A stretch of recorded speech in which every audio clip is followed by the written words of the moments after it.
Poly bag you need to bring out. Only you bring out bag, poly bag and the pole only. Don't bring out the plants again. Abang tak boleh tanam. Kasih tanam. Ini tinggal sikit saja. Dalam adalah. Dalam bagus. Join sekali. Okay, pole. Okay, each of you get the pole and also get the saplings. This one is Rhizopora species. Rhizopora apiculata. Apiculata. Rhizopora.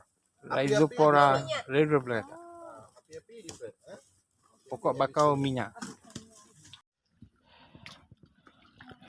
Okay, jom tanam bakau. Alright.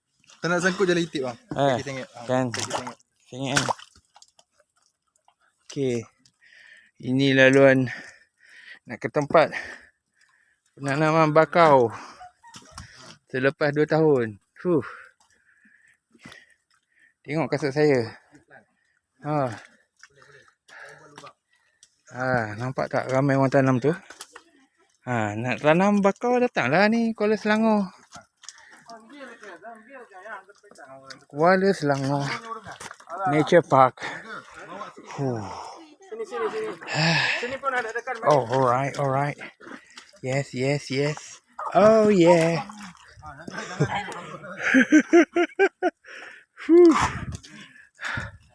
Cabaran. Macam mana? Cabut polybag, masuk lubang oh.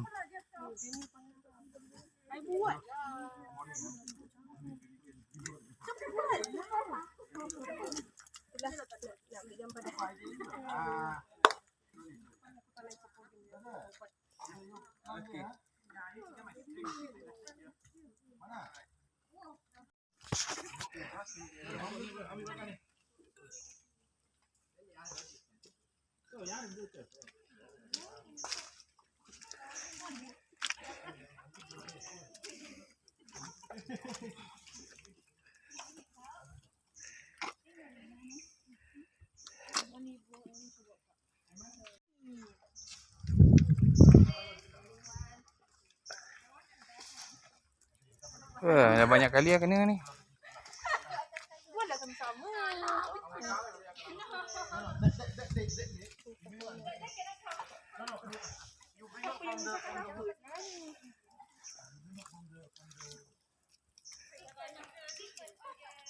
Tapi tu.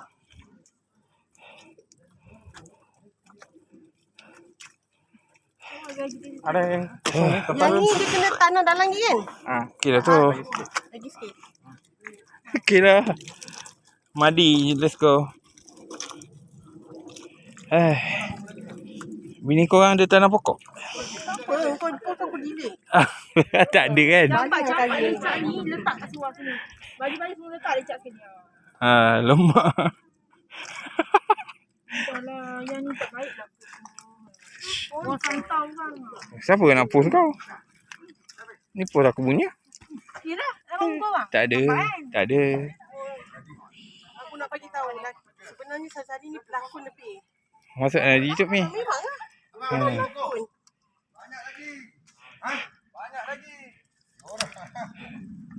Jom Aisyah kita keluar. Pokok ada banyak lagi.